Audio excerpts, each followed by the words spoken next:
অপপ্রচারের মাত্রা এমন জায়গায় চলে গেছে যে 25 লাখ টাকা খাবারের বিল বানিয়েছে 83 কোটি টাকা। মানে একটা সব কিছুতে সীমা থাকা উচিত। যেই মামলা কোর্টে দায়ের করা হয় যেই পরিমাণ, তার অন্তত 1/4 লিগাল এডের মাধ্যমে নিষ্পত্তি করা সম্ভব হবে।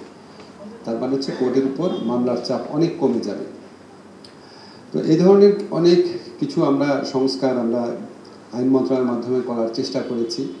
একটা খুব সংস্কার যেটা আমি মনে করি আমরা আসলে ঠিক প্রপারলি রিয়েলাইজ করতে পারছি না এটা কত বড় একটা সংস্কারের কাজ হয়েছে, সেটা হচ্ছে সিপিসির ক্ষেত্রে। যেটা আমি শুনতাম যারা আমাদের মন্ত্রণালয় যারা জাজ আছে সবারই সিভিল জাজ হিসেবে কাজ করার অভিজ্ঞতা ছিল, যে ওখানে আপনার আরজি যে প্লেইন্ট আছে আর রিটেন স্টেটমেন্ট সেটা মৌখিকভাবে উপস্থাপন করতে হতো, এবং এটা করতে করতে 1 থেকে 3 বছর সময় চলে যেত।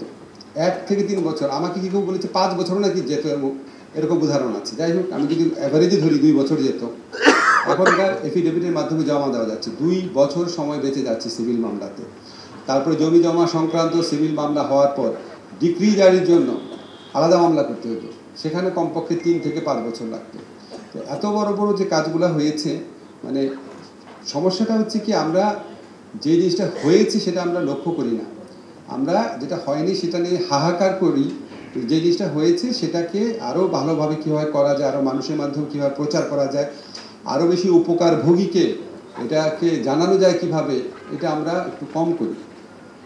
যাই হোক, আমি লিগাল এইড নিয়ে একটু কম বলছি, আমি অন্যান্য সংস্কারের প্রসঙ্গে বলি। আপনারা দেখবেন প্রায় আমাদেরকে অ্যাকিউজ করা হয়, এই ঐক্যমত্য কমিশনে এত আলাপ করলো, এত কিছু করলো, এত সংস্কার শোনা যায়, কোথায় সংস্কার? তো কিছুই করলেন না। তাহলে কি পণ্য শ্রম হয়েছে কি না?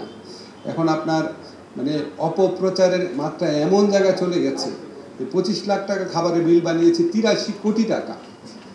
মানে একটা সব কিছুতে সীমা থাকা উচিত। তো আমরা একটা কথা বলতে পারি, এই বিভিন্ন সংস্কার কমিশনের মাধ্যমে যেই সমস্ত সংস্কার প্রস্তাব দেওয়া হচ্ছে, আপনাদেরকে চ্যালেঞ্জ দিয়ে বলছি, বিচার বিভাগীয় সংস্কার কমিশনে যে প্রস্তাব দিয়েছে, আমারটা আমি খুব ভালো জানি, যেটা আমারটা বলছি, সেখানে কমপক্ষে 70 থেকে 80% সংস্কার ইতিমধ্যে বাস্তবায়িত হয়েছে। আপনি যদি এখন 25% বা 30% জন্য হাহাকার করেন, সমস্যা নাই, কিন্তু আপনি এই 70-80% সংস্কার হয়ে গেছে কমপ্লিটলি ইগনোর করে কোথায় সংস্কার বলতে থাকবেন, তাহলে মানুষ তো একটা ভালো বার্তা পায় না। এবং আমাদের যারা আইন মন্ত্রণালয়ে যারা অফিসাররা আছে, যারা দিনে রাতে কাজ করছেন আমাদের সুপ্রিম কোর্টে, আমাদের অ্যাটর্নি জেনারেল অফিসে, ওনাদেরও তো একটু অ্যাকনলেজ করা দরকার।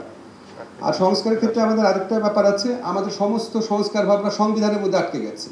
মানে পৃথিবীর যত সংস্কার আছে সংবিধান করতে হবে, আর সংবিধানে সংস্কার করলেই সব সংস্কার হয়ে গেল, অন্য সংস্কার কারো চোখে পড়ে না। আমি আপনাদের একটা এক্সাম্পল দিই।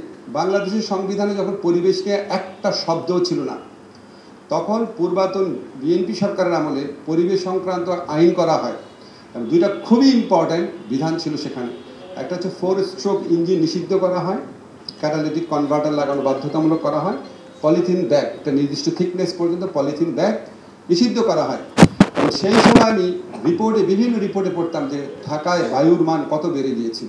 তো একটা আইন দিয়ে আমরা তো অনেক পরিবর্তন করেছিলাম, সে ধরে রাখতে পারিনি সেটা অন্য কথা, কিন্তু করেছিলাম তো। তখন সবাই অ্যাকনলেজ করেছিল যে অসম্ভব ভালো একটা আইন হয়েছিল। অন্তত এই 2টা বিধান আমার এখনও মনে আছে, এত বছর হয়ে গেছে। তো তারপরে তো আমরা পরিবেশ সংবিধান ঢুকানোর পর কি পরিবেশ ভালো হয়েছে?